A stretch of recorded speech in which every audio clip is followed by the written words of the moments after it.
No, I mean, architecture is political. We gotta add that stuff. Indeed. We're tearing down communities to build multifamily, and you have to understand we are creating displacement. You're displacing Black and brown folks, and they don't come back.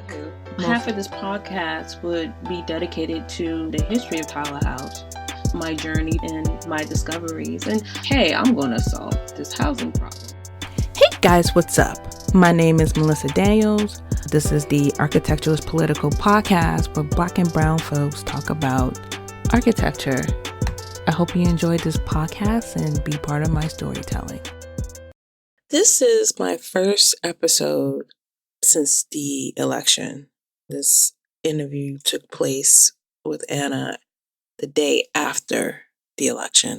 You'll get my raw emotions then. And I was actually contemplating one of the reasons why it took so long to post, because I didn't post in December, is because I did not know how I'm going to handle this podcast. I had hopes and dreams for season 5. I decided to continue to do season 5 then. And then after the election, I was questioning everything. And I mentioned that in this episode. Because my topics are what someone had called it spicy. And I don't know how it will be perceived for this administration. I know I started it right in the beginning of COVID, and that took me out for a loop. And now with the things that are happening in this country, and it's not even, it's from right now, what's happening is with New Jersey and these drones to like all of these mass casualty events. It's like a series of plane crashes. Like it's been crazy. And so whoever's listening to this in the future, right, months from now, who knows what happened. And so how do I navigate? How do I have conversations with individuals? How do I continue on with my original plans when the world is upside down? And I've provided some encouraging words to me, and you get to hear that. And so I decided, obviously, to have a season 5. I haven't decided yet on moving forward. Maybe season 5 is a transition point, or maybe season 5 is season 5. I don't know how to maneuver this, but I do know that I enjoy talking to people. I enjoy being spicy. I enjoy the topics that I bring you and even trying to be creative on this platform. I'm looking for new things and different ways to tell stories. So that's my core right now in continuing. And I'm thankful for you to still listen to me, even though I post erratically. I'm working on that. So in this conversation with Anna, she's an amazing woman who is doing things her way. And to me, it's difficult. And maybe I shouldn't say difficult. Difficult is not the word to use. It's challenging. I think I'll use challenge. It's challenging to know what you want. And it's challenging to achieve what you want. And I think with all my guests, not just Anna, that they are amazing, but they are determined to get what they want.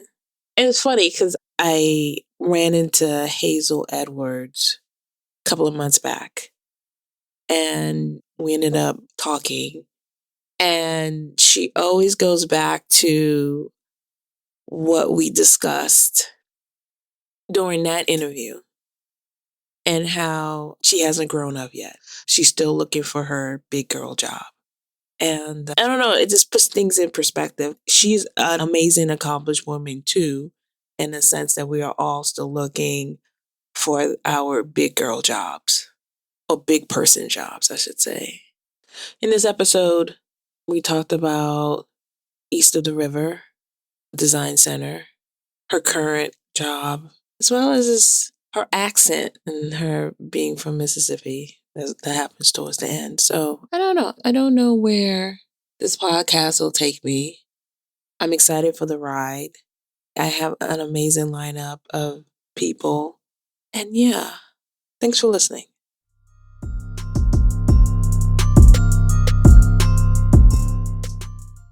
Hi, Anna. Hey, Melissa. How you doing? Blessed and highly favored. We're trying to hold on to that. So for the audience, we are doing this recording the day after our hearts got broken. I cried like someone died. Cried. I never done that before. I've never done that before. And I am generally scared. Like, I'm thinking about my entire life right now. Like, I told myself I give myself 5 years for this podcast. And if you asked me even yesterday, I'd be like, yes, I have all these plans. And now I'm like, I don't know. How are you doing? I will say I woke up this morning. So I was on the yard last night at Kamala's, election night headquarters, which is on the campus of her university. Energy was great. A lot of folks out there just really, really energized. It just got a little late for me. I'm an old lady, so it just got a little late. So I went home feeling good. And, I woke up this morning and saw the final results. And I will say I haven't felt this like emotionally and mentally drained in a very long time. Just zapped. This is relatively new. Like, I'm thinking about, like, Anna, when's the last time you felt like this? It's not a completely foreign feeling, but it's definitely been a long time. And it had me thinking, am I the crazy one? Like, maybe I'm crazy. Is it me? I've cycled through that. I don't think it's me. But like, there was really this moment of like, okay, am I losing it? So I definitely understand. I've been appreciative of the various, the post giving folks permission to grieve, because it's almost like a reminder that we're doing the work that we're doing. I'll talk about that more, but we'll get into the design center, but just the necessity of the work and that it keeps going. It has to keep going. Yeah, it's kind of like you stumble a little bit. This is a stumble, like you broke a toe. Yeah. It's got to get back up and let that heal. Yeah, the healing part. Yeah. On a lighter side, you're here and you are doing amazing things. I was reminiscing on how we met, and you were at WinSec, and you were doing what I always wanted to do, which was affordable housing. And you took that knowledge and you created something.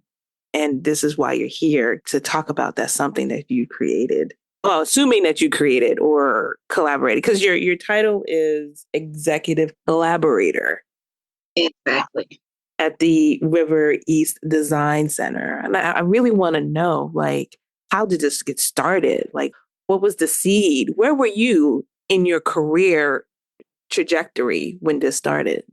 Right. So our official incorporation year is 2018, but I had started thinking about this probably a year and a half before that.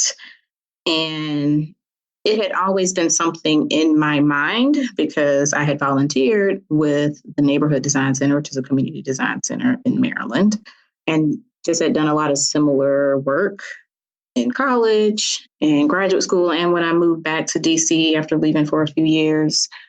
And so it was always something in the back of my mind. But so the seed had been planted, I think, a long time ago. I would say the seed started to get watered when I moved to Anacostia in 2015. That's in Southeast DC. I don't know who's listening, so just to help get people oriented. And I started attending the local ANC meetings and noticed something that I didn't know was very common at the time, but now I know is common, that there was always the same people at the ANC meetings with the same, I won't say always the same people, but there's a very familiar sea of faces that tends to be at these meetings. And the ANC meetings, that's ANC stands for Advisory Neighborhood Commission, I believe. And it is kind of like the first on the ground government representation here in DC. And each ward has a number of commissions and they meet. I started attending mine. A lot of them are in the evenings. I'd say most of them are probably in the evenings, which probably lends itself to the very familiar sea of faces. And they presented to me as being a platform for people to come and report out about things that really had already been decided on, things that, the ball is already moving. We're just letting you know what's going on. But the attendees at those meetings are asking questions about these different projects and things that are going on and not getting sufficient answers. And they aren't getting sufficient answers because the ANC meeting just really isn't the forum to ask the kind of questions that were being asked. And for me, that was the start, that was the seed of the Design Center, at least our educational outreach arm of the Design Center was, I want to make information about what's going on in our community more accessible.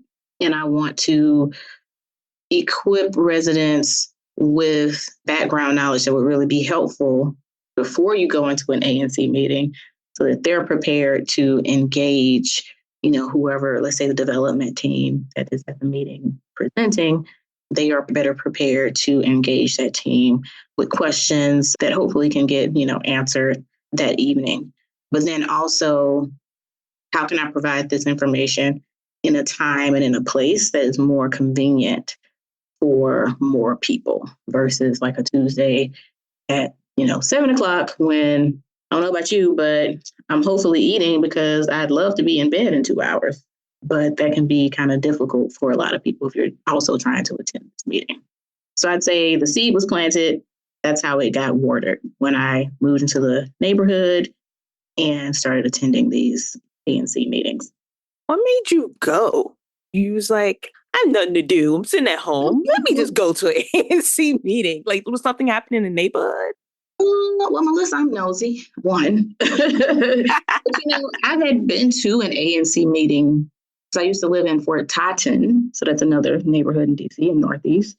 And for those listening, Melissa knows this because she's from here, but this is just for the benefit of those who aren't from here. I went to my first ANC meeting when I lived in Fort Totten, actually.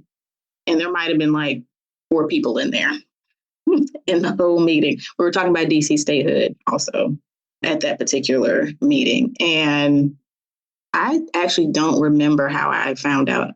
Some commissioner probably saw me and was like, come to the meeting. And just being a civic-minded individual, I said, sure. And so when I moved into Anacostia as a homeowner, I definitely knew I wanted to be involved, active, and knowledgeable about what was going on. And I'm nosy. My first interaction with an ANC person was a variance thing. And I didn't know this, but they're volunteered and they also attend these zoning variances meetings, volunteered. And she told me she only got a parking pass. And I was like, you do all of this for fun. And people are complaining to you, you're hearing grievance. And this is for your love of neighborhood, I guess. So you've already excluded some people, right? Because they are not getting paid. You've excluded the folks who just really can't devote the hours and hours on end that some of these commissioners devote toward this work for free. It's like another issue. I know that's kind of related, but maybe a little unrelated to our discussion. But yeah, that's definitely another equity issue that the Design Center doesn't get at directly, but in terms of accessibility towards some of the information that's presented at ANC meetings, we do, that's what we're trying to get at. So part of what you guys do, and the acronym is REDC, you work with Northeast and Southeast. So what was the decision making with East? My first introduction to DC was as an undergraduate student at Howard University. So I was in Northwest for 5 years. When I left and then moved back to DC, I was in Northeast at that point. Never came to Southeast, hardly ever. I knew this was part of the city, unlike some folks. Think this is some folks think Maryland over here, which is interesting. It's like it's Maryland. Right. Some folks, that's PG County. Some folks legit think this is Maryland. But anyway, yeah. I knew it was a part of the city. I just never had a reason to come over here. But when I did move here and started getting involved, just started navigating this part of town more and started learning more about the history of the area, it was pretty evident to me that like this is where I wanted to devote my time personally. I do feel like, there's a lot of talented community folks, designers, architects throughout the city. And I just really don't feel like enough of them are focusing on east of the river communities. And so that was my decision. That's why I decided to focus on east of the river communities. And I do try to tailor my language to say east of the river communities. I think I used to say Ward 7 and Ward 8 pre-redistricting, but now post-redistricting, I do try to clarify my language to, east of the river communities. What made you want to make this business to officially become not just a group? That's a good question. And I've also been asked why take the nonprofit model versus like a for-profit model. Been asked that question as well. For me, I wanted something that would be independent of Anna. I'm still working on that, but, separate from Anna. This isn't like Anna's thing. But then also, who knows what will happen to me, 10 years, 15 years, or whenever down the road. I want it to live on. Like, I want this to be a lasting entity that can continue to serve and be a resource to the community.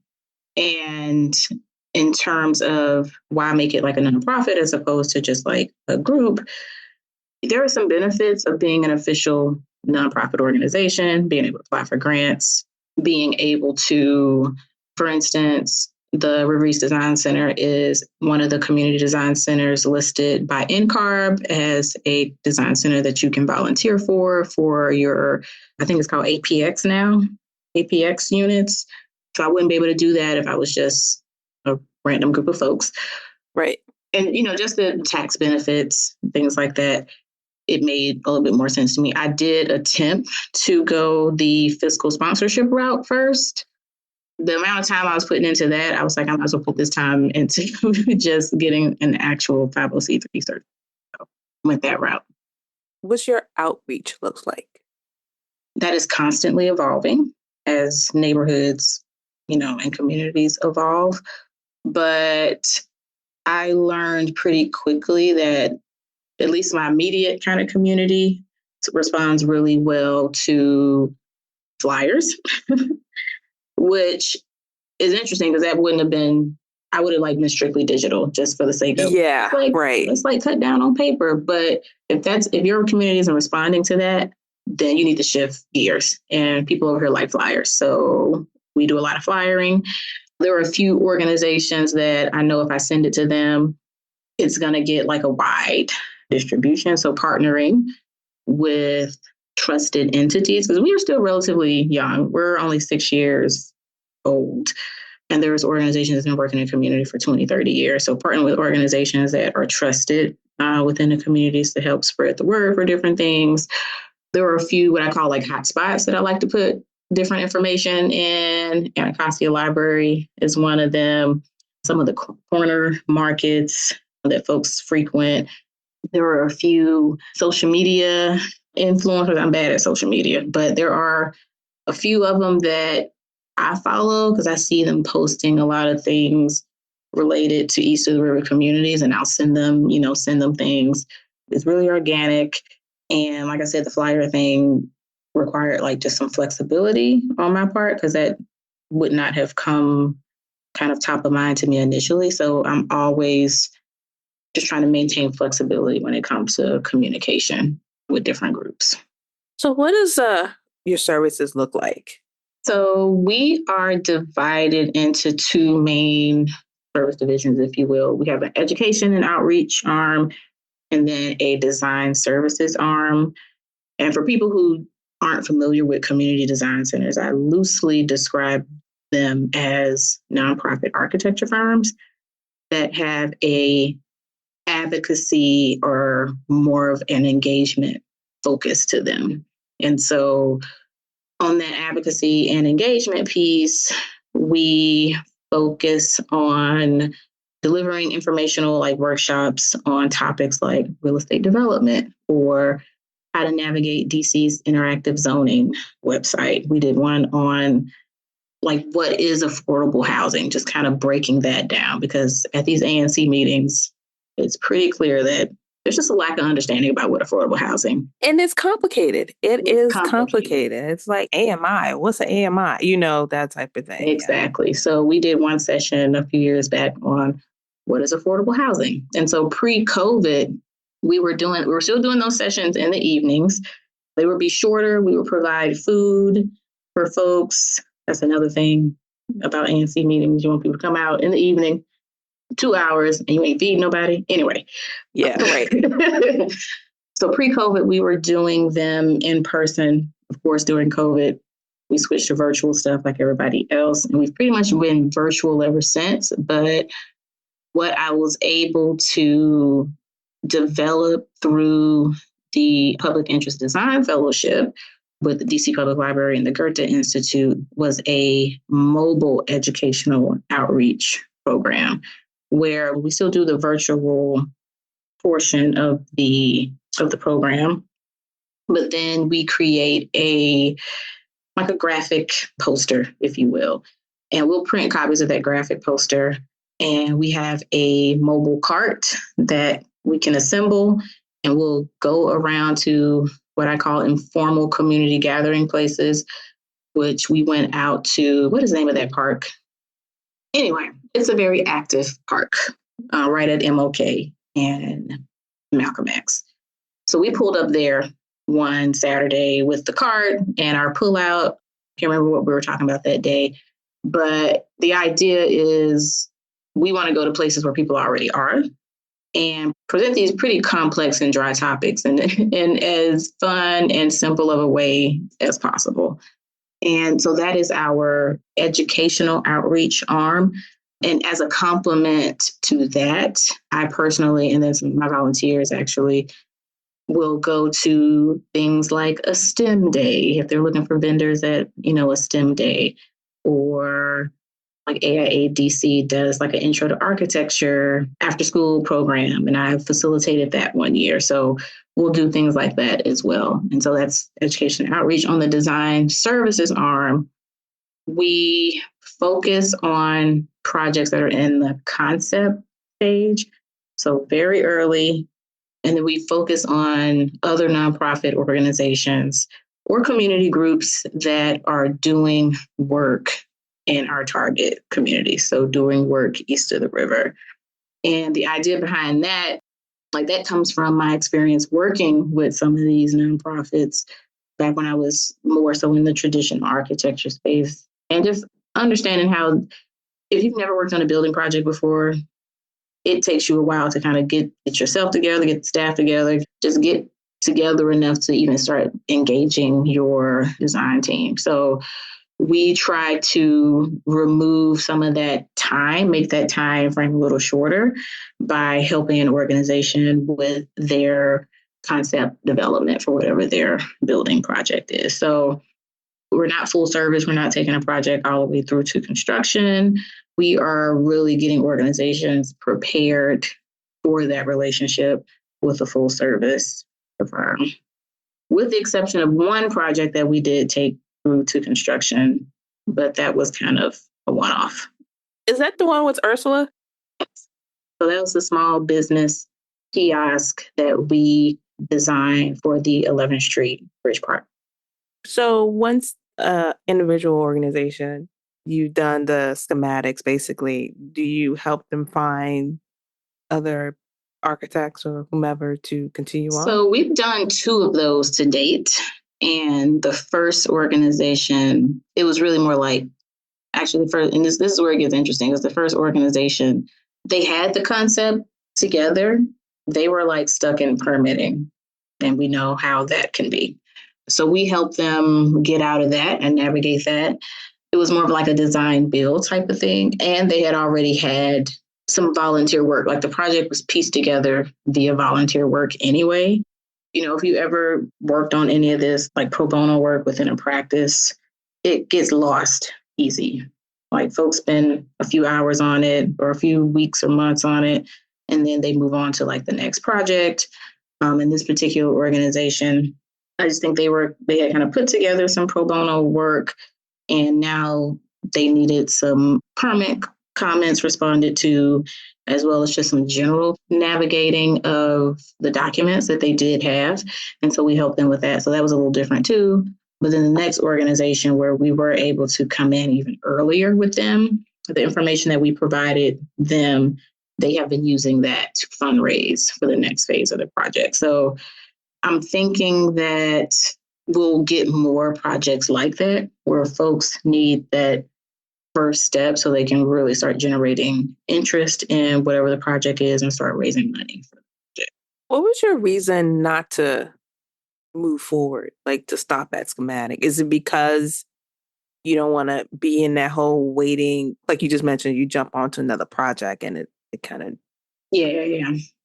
So from my experience as a volunteer with, other design centers and similar projects, it's easier to get volunteers for that phase of the work.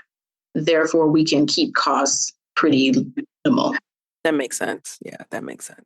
And then we can also keep costs minimal because since we're not stamping drawings, we don't need the liability insurance necessary to take a project all the way forward.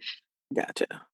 Every now and again, the thought will come up in my head, but then I'm like, yeah, no, we're not going to do that. And quite frankly, I think being able to, like, my ultimate vision is that once we work with an organization, we are well positioned to broker like a really good relationship between them and a full service firm. Mm-hmm.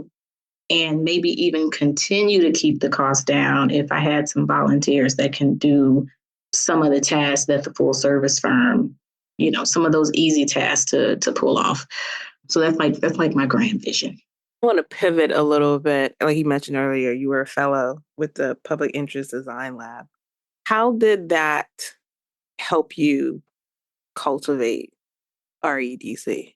It gave me the mental space and funding to think about our educational outreach offerings in a different way, because we were in person / virtual before that. And then it was also just like a great opportunity to work with what I call just more traditional artists. Like I do not actually put myself in the artist category. I've gotten pushback on that, but I don't. Why not? I feel that, or at least when I'm thinking about like the traditional architecture space, our work has boundaries on it that a maybe sculptor doesn't have on their work, or a painter doesn't have on their work. Unless you've asked that painter, I want a realistic portrait of myself, then you're expecting it to look a certain way. Yeah.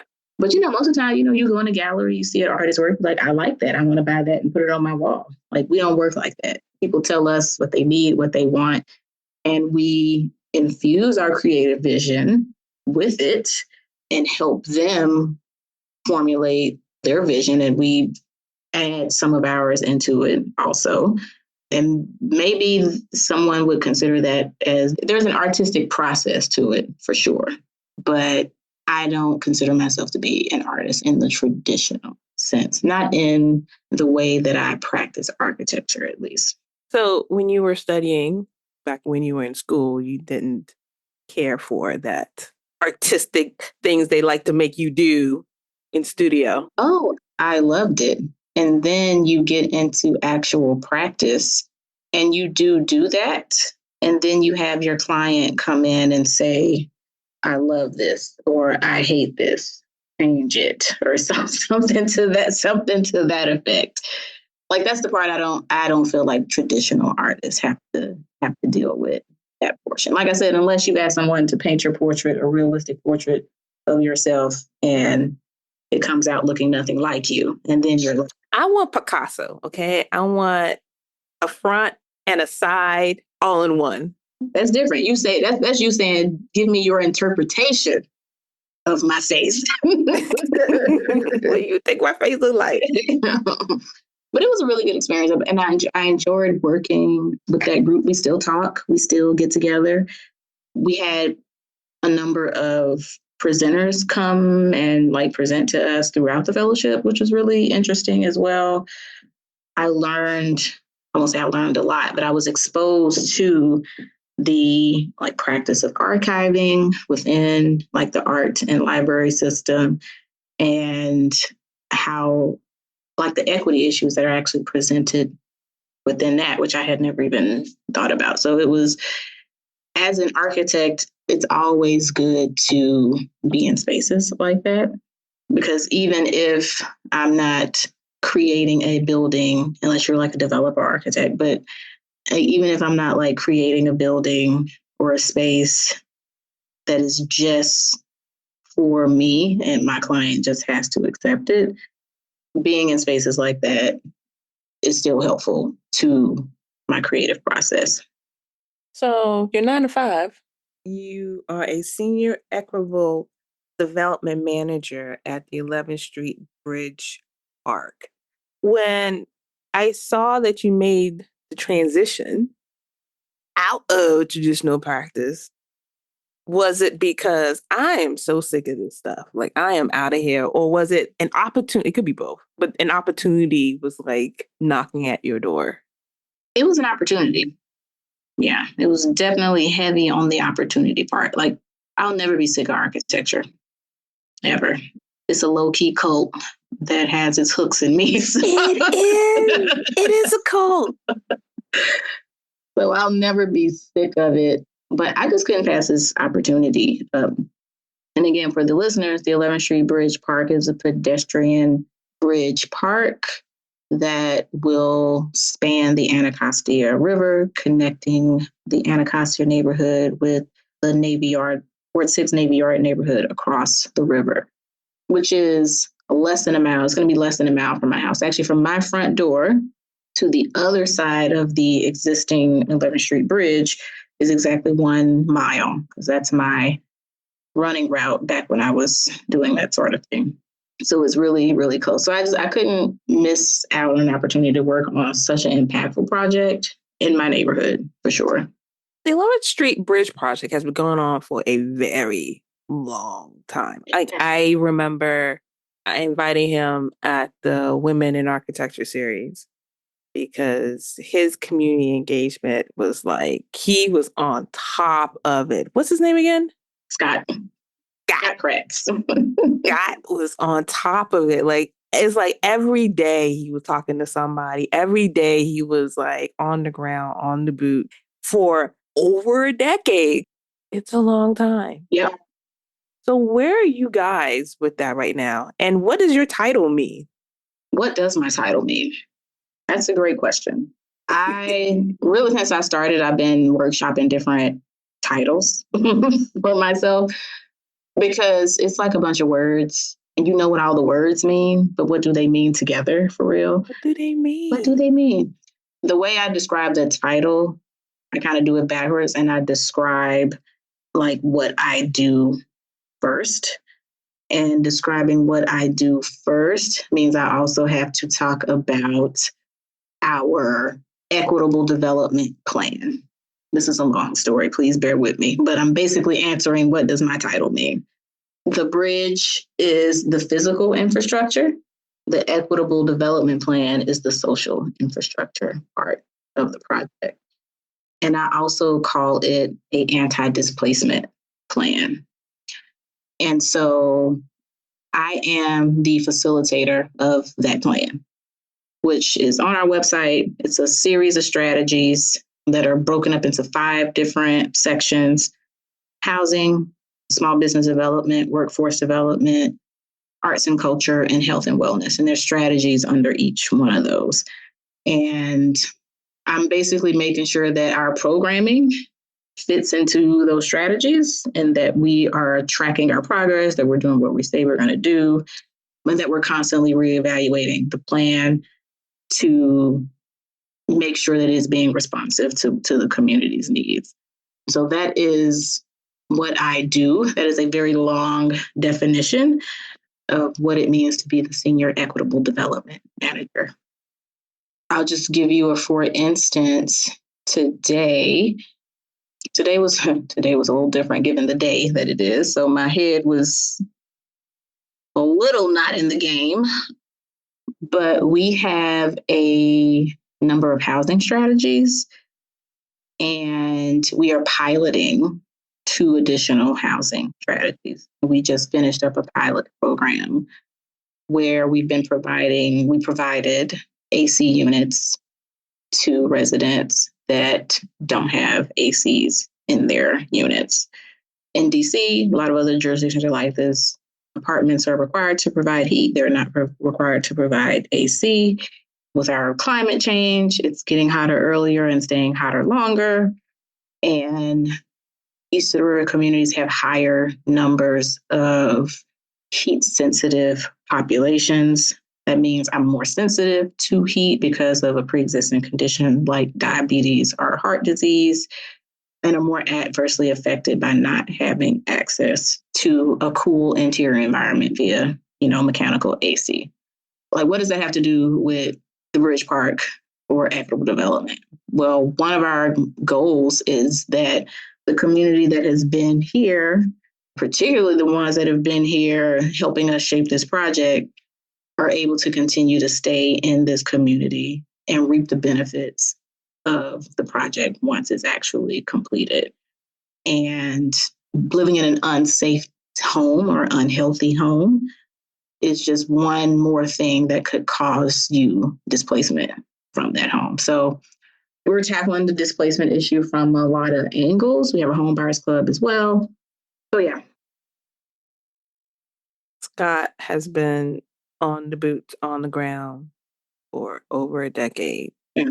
And he's very aware of the community and the fact that you are even providing ACs and the fact that you guys are just constantly thinking about the community, constantly thinking about displacement, because this is the next Highline, right? Like that's essentially what it is. And I'm so glad that you guys are taking your time, although people are like, yo, in a decade, like what's up with this bridge?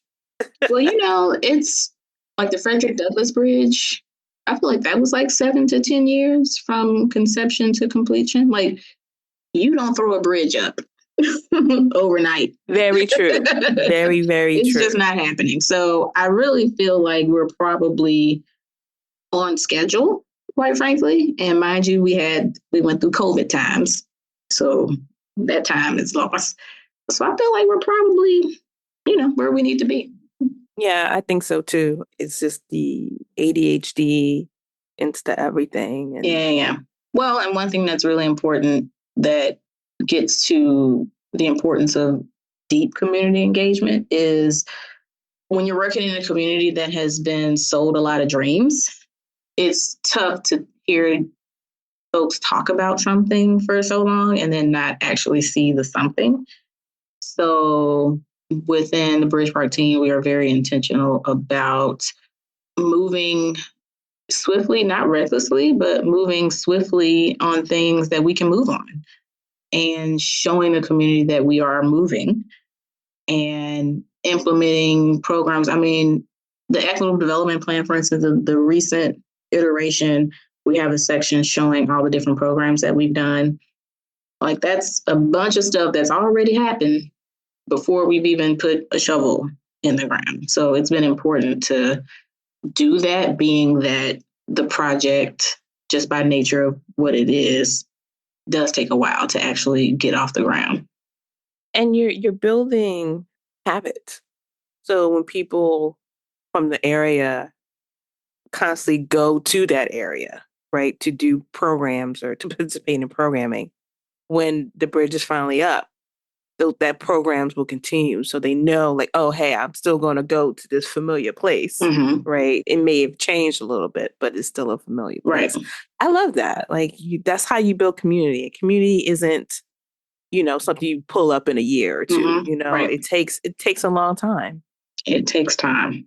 It definitely takes time. And you can't expect people to be warm to you when you talk to them the first time. Like, you just can't expect that. Like, I will say, when the design center first started, nobody knew who we were, of course. So it wasn't like, there were some folks, I won't call a lot of names, but like, if I sent them an email, they wouldn't have responded. Like, I don't know who this person is. Yeah, you junk mail, you spam, Yeah. But, folks kind of know who I am now. They've seen us out and about. They know what kind of services we provide. So they're being proactive and reaching out to us about different things. And a lot of times, I won't say a lot of times, but this year it's been a planning year for me. So we haven't taken on a ton of work, but I'm connected enough. And I'm like, you know what? That's out of our scope, but I can connect you to this group. I can connect to that group. I can give you an hour of consult time or whatever. Now you have these two experiences, right? You have REDC and you have 11th Street. So what would be your tips, I guess, on how an architect should approach the community? Or how should they not approach the community? I'll start with the first one, as I'm trying to speak more in the affirmative. One thing I really believe in, and what impressed me about how Bridge Park operated, is that there is work already being done in whatever community you go to. Wherever your project lands, guarantee there's a group that's organized doing something.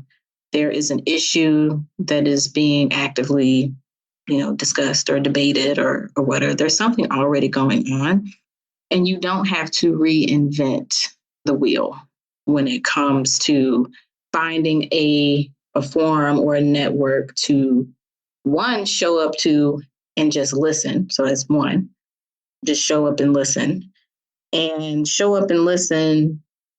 before you have a project there. And I've said, I give talks on community engagement pretty consistently. And like, I'm not gatekeeping this knowledge. This is something I just need folk to do, especially in DC. The Eastern River is like the final frontier of development in the city. 9 times out of 10, you work for an architecture firm, you a developer, you're going to have a project over here. So what that means to me, you can be proactive and start coming to the ANC meetings here, come to the community events, come and listen, come and participate, sponsor something before you even get a project here, and just listen and hear and understand what's going on. So that's one. Understand that there are existing networks, try to find them, and just try to sit and listen to them. And in that listening, it'll take you kind of to a second point that I would make, which is understanding the history of a place and understanding what have the people gone through in this place before you got here. Again, just talking about East River Ward 8, a lot of folks know about Berry Farms and that housing development, that public housing development has been demolished for new mixed income development, with the exception of those 5 buildings that are still remaining that have gotten historic designation, I believe. A lot of folks don't know that even before that public housing, Berry Farm was another thriving Black community of homeowners that built their own homes, actually. So there's like layers and layers of history. And those folks were displaced when the public housing came. There's a deep history of displacement within this community that is helpful to understand when you're coming in here and doing work. So, that second one is just like being aware of the history of the place that you're coming in. And then And I think this is where it gets hard for architects specifically. And I would say maybe if you're on the development team and you've already like done your pro forma of what needs to be here for you to get your money, being open to the community being like, no, that's not what we want. Like, what do you do with that information? Like, have a plan for how you deal with that feedback and how you really address that, which ties into thinking, really viewing the community as a partner. Like, they are on your team. Like, they're an entity that is on the project team. And how do we respond to their needs? How do we center their needs? How do we put their needs? How do we let them lead this process? When I'm doing like different workshops and whatnot, I have like a spectrum called the Spectrum of Community Engagement. The international, I forgot the acronym, but they developed a spectrum of community engagement. The first piece of it is inform, which means I'm just telling you stuff. I'm not asking your opinion about nothing. I'm not giving you no way to contact me to ask no questions. I'm just letting you know what's going on. That's the first one. That's like the low end.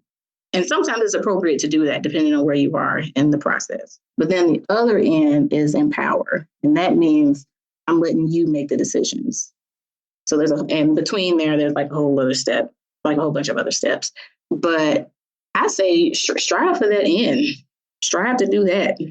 And if you feel like, well, this group I'm working with isn't ready for that, get them ready. That's what being a partner is. Get them ready for that. What information do they need to be ready for that stage?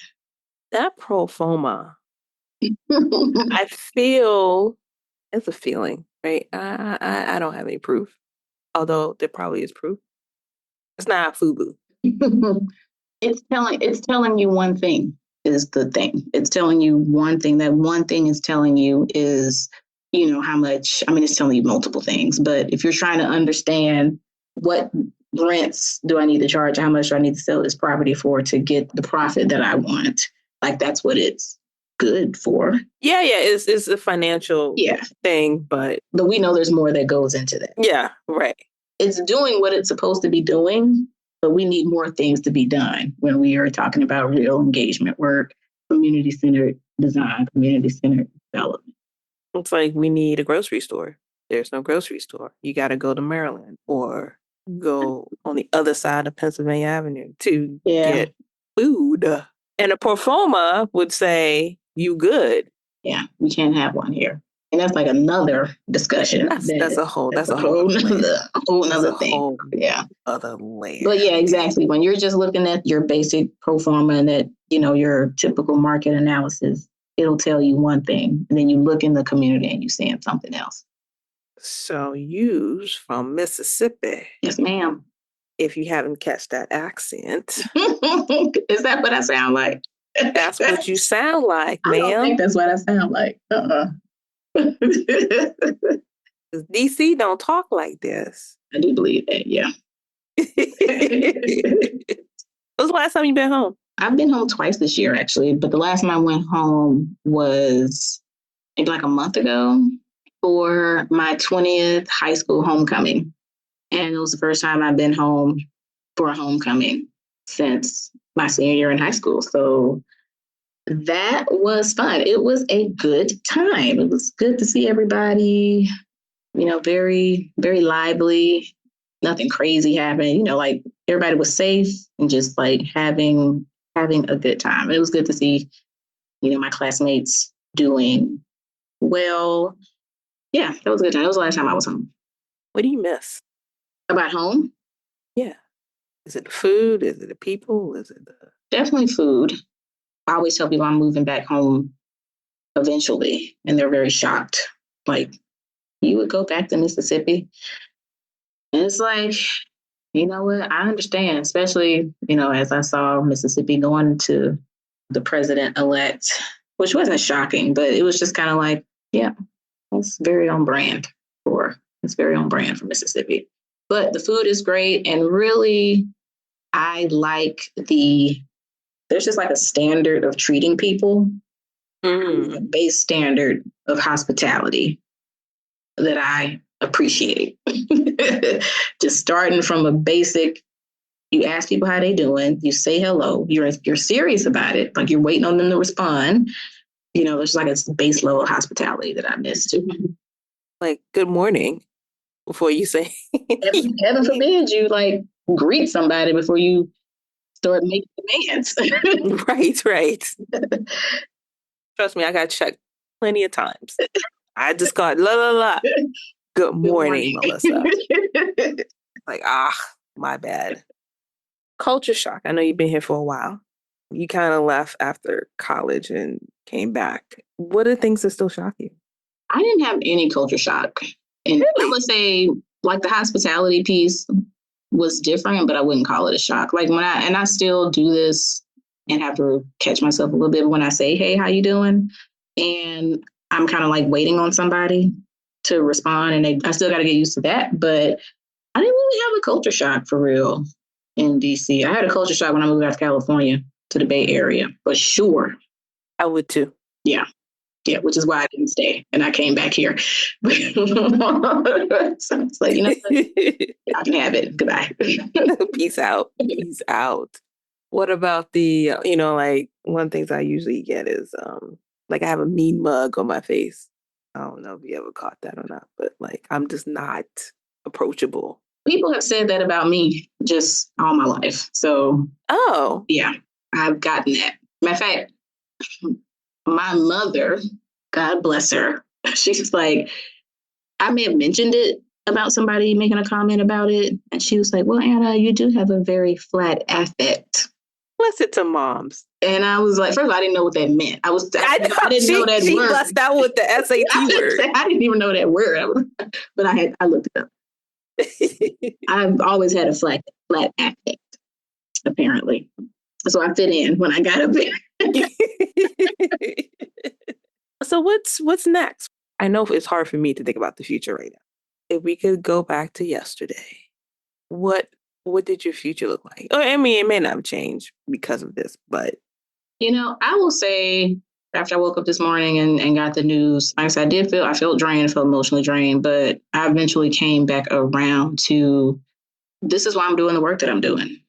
And I don't want to say doubling down or recommit. I've always been committed, but I'm just reminded about why it's important and why I have to continue in the fight for sure. In the fight for equity, justice, fairness, equal representation within the design profession specifically. These have always been front and center for me. And I'm just reminded today that they continue to be important, and keeping them front and center is still going to be important. I did like a more specific thought I had was, do I want to add some sort of civic piece to our educational outreach outside of like developments, like land-based development specific stuff?